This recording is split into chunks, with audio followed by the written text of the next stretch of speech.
വളരെ കാലത്തിന് ശേഷം ഒരു വീഡിയോ ഇടുന്ന സുദിനം വന്നെത്തി. എന്റെ വീഡിയോയിലേക്ക് സ്വാഗതം.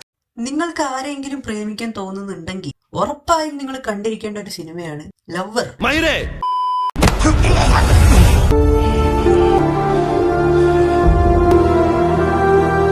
ആ പ്രേമിക്കാനുള്ള തോന്നൽ അങ്ങോട്ട് മാറിക്കിട്ടും, 100% ഉറപ്പാണ്. ഈ ചേട്ടനാണ് നമ്മുടെ കഥാനായകൻ. പേര് അരുൺ.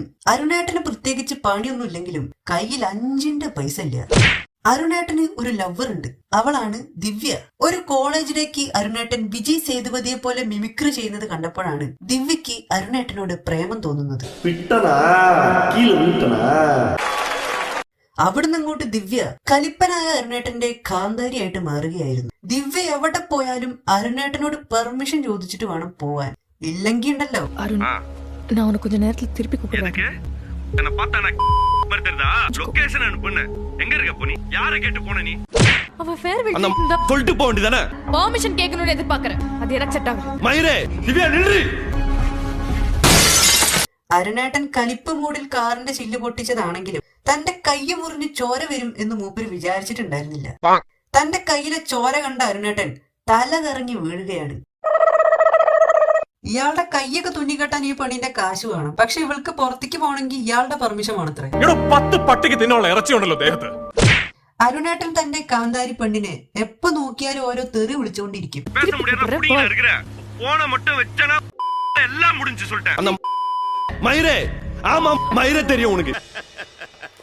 എങ്ങനെയുണ്ട് എന്റെ പെർഫോമൻസ്? നീ ഇത്രയും സംസ്കാരമുള്ള ഒരു കുടുംബത്തിൽ പിറന്നവനാണെന്ന് എനിക്ക് ഇപ്പോഴാണ് മനസ്സിലായത്. അല്ല, എനിക്ക് അറിയാഞ്ഞിട്ട് ചോദിക്കുക, ഇങ്ങനെ തെറി വിളിക്കുന്നതുകൊണ്ട് ഇയാൾക്ക് എന്ത് സുഖമാണ് കിട്ടുന്നത്? ഒരു ദിവസം അരുണേട്ടൻ ദിവ്യയെ ഡിന്നർ കഴിക്കാൻ വേണ്ടി ഏതോ ഒരു വലിയ ഹോട്ടലിലേക്ക് കൊണ്ടുപോകും. കയ്യിൽ 5 പൈസ ഇല്ലാത്ത ഇയാൾ എങ്ങനെയാണ് വലിയ ഹോട്ടലിലേക്ക് ഡിന്നർ കഴിക്കാൻ പോണത്? പക്ഷെ അവിടെ നിങ്ങൾക്ക് തെറ്റി. ഇയാള് രാവിലെ തന്നെ എന്തോ മാവൊക്കെ കലക്കി ഉണ്ടാക്കിയെടുത്ത സാധനം പൊതിഞ്ഞെടുത്ത് ആ സാധനം തന്റെ കാന്താരി പെണ്ണിന് കൊടുക്കുകയാണ്. ആ പെണ്ണിന്റെ ഒരു ഗതികേട്. ഇത് തിന്നാനാണെങ്കിൽ ഇപ്പൊ ഹോട്ടലിലേക്ക് വരണോ? വീട്ടിലിരുന്ന് തിന്നൂടെ? അരുണേട്ടൻ മാവ് കൊണ്ട് ഉണ്ടാക്കിയെടുത്ത ആ സാധനം തിന്ന കാന്താരി പെണ്ണ് സന്തോഷം കൊണ്ട് തുള്ളിച്ചാടുകയാണ്.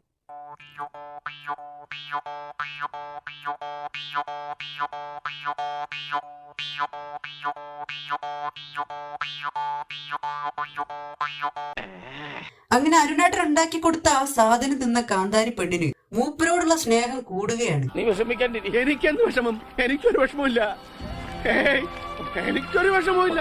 ഇയാൾ ഈ സിനിമയിൽ മുഴുവൻ സിഗരറ്റ് വലിക്കും, വെള്ളടിക്കും, പിന്നെ എന്തൊക്കെയോ ചപ്പും ചോറൊക്കെ കൂട്ടിയിട്ട് കത്തിച്ച് അതും വലിക്കും. അങ്ങനെ വലിക്കുന്നതും കുടിക്കുന്നതും ഉറങ്ങുന്നതൊക്കെ കാണിക്കുന്ന സീനുകളൊക്കെ കട്ട് ചെയ്ത ഈ പടം 1.5 മണിക്കൂർ കൊണ്ട് കഴിയും എന്നതാണ് മറ്റൊരു സത്യം. ഒരു ദിവസം കാന്താരി പെണ്ണും കലിപ്പനും കൂടി ഒരു ഗെറ്റ് ടുഗദറിന് പോവുകയാണ്. നോക്കുമ്പോ അവിടെ ഉള്ളവരൊക്കെ പഠിച്ച് വൻ സെറ്റപ്പിലായിട്ടുള്ളവരാണ്. ഇയാളാണെങ്കിൽ കള്ളു കുടിച്ചും മാവ് കലക്കിയും പകുതി ഐസ് കളഞ്ഞു. അപ്പൊ അരുണേട്ടൻ ഈ സക്സസ് ആയവരൊക്കെ കാണുമ്പോ ദേഷ്യം വരികയാണ്. അതും പോരാഞ്ഞിട്ട് അവന്മാരിൽ ഒരുത്തൻ കാന്താരി പെണ്ണിനെ തൊട്ട് സംസാരിക്കും. അത് നമ്മുടെ കലിപ്പന് പിടിക്കില്ല. അങ്ങനെ തുടങ്ങി കള്ളു കുടിക്കാൻ കുടിച്ച് അരുണേട്ടൻ കലിപ്പ് മൂടിന്റെ എക്സ്ട്രീം ലെവലിൽ എത്തുകയാണ്. അപ്പോഴാണ് കാന്താരിയെ തൊട്ട് സംസാരിച്ച ഇവൻ അരുണേട്ടന് ഒരു ജോലി ഓഫർ ചെയ്യുന്നത്. உனக்கு டிசைன்லாம் இன்ட்ரெஸ்ட் இருக்குன்னா என் கம்பெனிலேயே ஓப்பனிங்ஸ் இருக்குடா, உன் ரெஸ்யூம் மட்டும் அனுப்பிச்சு விடு. காசு சின்ன பெரிய சனி. அருண் மரியாதையா பேசுறா, நல்லா இருக்கா? ഇയാളാണെങ്കിൽ ഒരു പണിക്കും പോയില്ല. ആരെങ്കിലൊക്കെ ജോലി തരാന്ന് പറഞ്ഞാൽ ആ പറഞ്ഞവന്മാരൊക്കെ പിടിച്ച് തല്ലും ചെയ്യും. എന്തൊരു സൈക്കോ ആണ് ഇയാള്. കലിപ്പന്റെ ഈ പ്രവൃത്തി ഇഷ്ടപ്പെടാത്ത കാന്താരി പെണ്ണ് ഒരു ഓട്ടോ പിടിച്ചു പോവുകയാണ്. ഓട്ടോ കുറച്ചു ദൂരം പോയ ശേഷം ഓടിക്കൊണ്ടിരിക്കുന്ന ഓട്ടോയിലേക്ക് ഒരു ലിഫ്റ്റിലൊക്കെ കയറുന്ന ലാഘവത്തോടെ അരുണേട്ടൻ കയറുന്നു.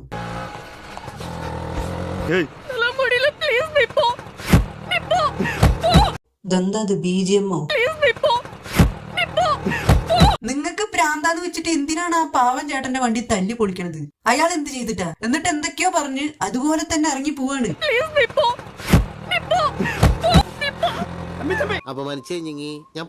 അങ്ങനെ കാന്താരി പെണ്ണ് കലിപ്പനോട് മിണ്ടാതിരിക്കുകയാണ്. കലിപ്പനാണെങ്കിൽ TV കണ്ടും സിഗരറ്റ് വലിച്ചും കടന്നുറങ്ങിയും ദിവസങ്ങളൊക്കെ തള്ളി നീക്കും. എന്നിട്ട് പെട്ടെന്ന് ഒരു ജോലിക്ക് അപ്ലൈ ചെയ്യാണ്. ആ ജോലിയാണെങ്കിൽ ഇയാൾക്ക് കിട്ടും ചെയ്യും.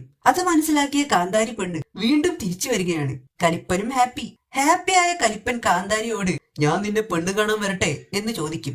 ആ വന്നു എന്ന് പറയാൻ കാന്താരിക്ക് എന്തോ ഒരു ബുദ്ധിമുട്ട്. ഇതിന്റെ ഇടയിൽ ഏതോ ഒരു വ്ളോഗർ കാന്താരിയുടെ ഓഫീസിൽ പുതിയതായിട്ട് ജോലിക്ക് വരികയാണ്. അയാളാണെങ്കിൽ വ്ലോഗ് എടുക്കാൻ പോണ സ്ഥലത്തേക്കൊക്കെ കാന്താരി പെണ്ണിനെയും അവളുടെ കൂട്ടുകാരികളെയും കൂട്ടിക്കൊണ്ടു പോകും. അത് അങ്ങനെ ഒരു പോങ്ങൻ.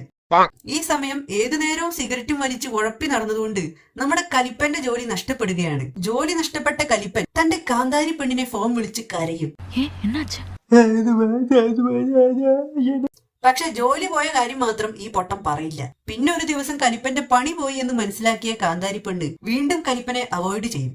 ഇത്തവണ കലിപ്പൻ കണ്ണു കണ്ട കോപ്പൊക്കെ കത്തിച്ചു വലിച്ച് സീൻ കുറച്ചുകൂടി വഷളാക്കും. കലിപ്പൻ കാന്താരിയെ എന്തൊക്കെയോ തെറി വിളിക്കും.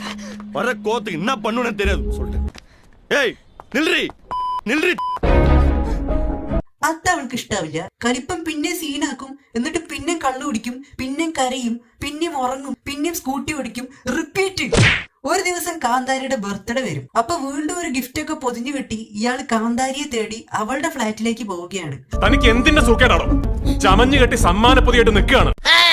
ഫ്ലാറ്റില് മൊത്തം കാന്താരിയുടെ ഫ്രണ്ട്സ് ആണ് കേട്ടോ. അതിന്റെ ഇടയിൽ ഇയാള് കാന്താരിയോട് എന്നെ തേക്കരുത് തേക്കരുത് എന്നൊക്കെ പറഞ്ഞ് കരഞ്ഞു മെഴുകാണ്.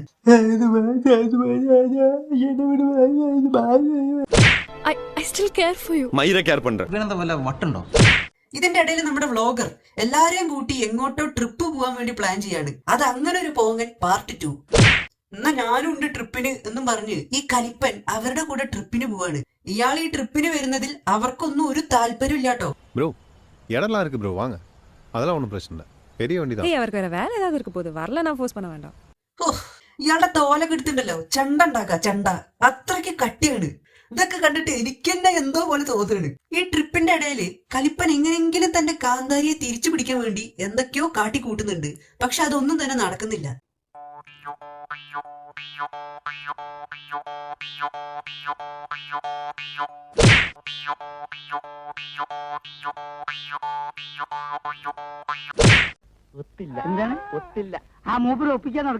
ഒരു ദിവസം എല്ലാരും കൂടി കടലിൽ കളിച്ചുകൊണ്ടിരിക്കുന്നത് നമ്മുടെ വ്ളോഗർ വീഡിയോ എടുക്കുകയാണ്. അത് കണ്ടിട്ട് കലിപ്പൻ ഈ വ്ളോഗറോട് ദേഷ്യപ്പെടുകയാണ്.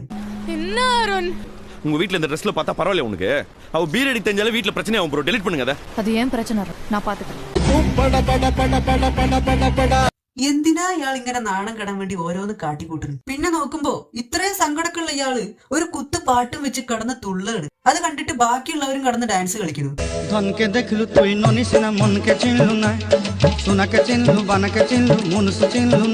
എന്തൊക്കെയാണ് നടക്കുന്നേ? എതുക്ക് എന്നെ കർമ്മത്തിക്കുന്ന പടം ഞാൻ കേട്ടി പാത്തേ.